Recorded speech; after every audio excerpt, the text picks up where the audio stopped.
چنانچہ ایک بزرگ تھے 70s میں تھے، بیوی بھی اسی طرح بہت نیک تھی بیوی بھی. بیوی نے کہا کہ میرا بڑا دل چاہتا ہے کہ نبی علیہ الصلوۃ والسلام کا دیدار نصیب ہو، میں بڑا دروشی پڑھتی ہوں، نفل پڑھتی ہوں، مگر مجھے واضح زیارت نہیں ہوئی. آپ کو کوئی عمل آتا ہو تو بتا دیں. انہوں نے کہا عمل آتا ہے، کرو گی؟ کہا بالکل کروں گی.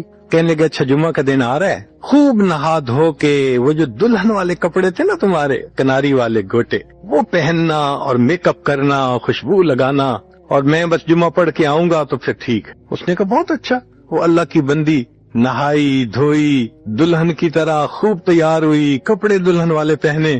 ان بزرگوں نے جمعہ کی نماز پڑھی تو ساتھ بھائی کا گھر تھا اس کی، یعنی ان کی بیوی کا، تو بیوی کے بھائی کے گھر چلے گئے. اس کو جا کے کہا میری عمر دیکھو اور آ کے اپنی بیوی بہن کی حالت دیکھو. اس نے کہا کیا مسئلہ؟ وہ ساتھ آ گیا. اور جب گھر آ کے اس نے دیکھا تو بیوی تو دلہن بنی بیٹھی ہے. بھائی کو غصہ آیا، تمہیں اپنی یہ تمہاری عمر اور یہ تمہارے لچھن. اس نے تو ڈانٹا اور وہ بیچاری روئی، اس کا دل ٹوٹا، رو رو کے حال برا، سو گئی. اللہ کی شان کہ اس نیند میں اس کو نبی علیہ السلام کی زیارت نصیب ہو گئی.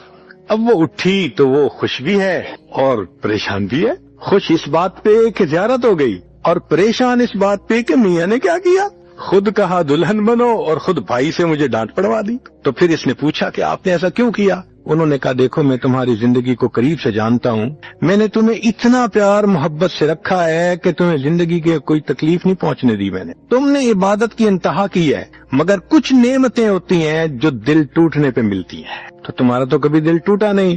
تو میں نے ایک بہانہ بنایا کہ تمہیں کہا دلہن بنو، بھائی کو شکایت لگا دی، اسے ڈانٹ پلا دی، تمہارا دل ٹوٹا، اللہ کو رحم آ گیا، اللہ تعالیٰ ٹوٹے دلوں پر رحم فرما دیتے. تو ممکن ہے کہ یہ مصیبت، یہ پریشانی اللہ کی طرف سے ہمارے لیے انعام کا سبب بن کے آئی ہو. اس لیے ہمارے بزرگوں نے کہا سکھ دکھاں تو دیواں وار، کہ میں سکھوں کو دکھوں پہ قربان کر دوں. سکھ دکھاں تو دیواں وار، دکھا آن ملائم یار، کہ دکھوں نے مجھے میرے یار سے ملا دیا. اللہ کو بڑا ترس آتا ہے اس بندے پر جس پر کوئی مصیبت آتی ہے، پریشانی آتی ہے.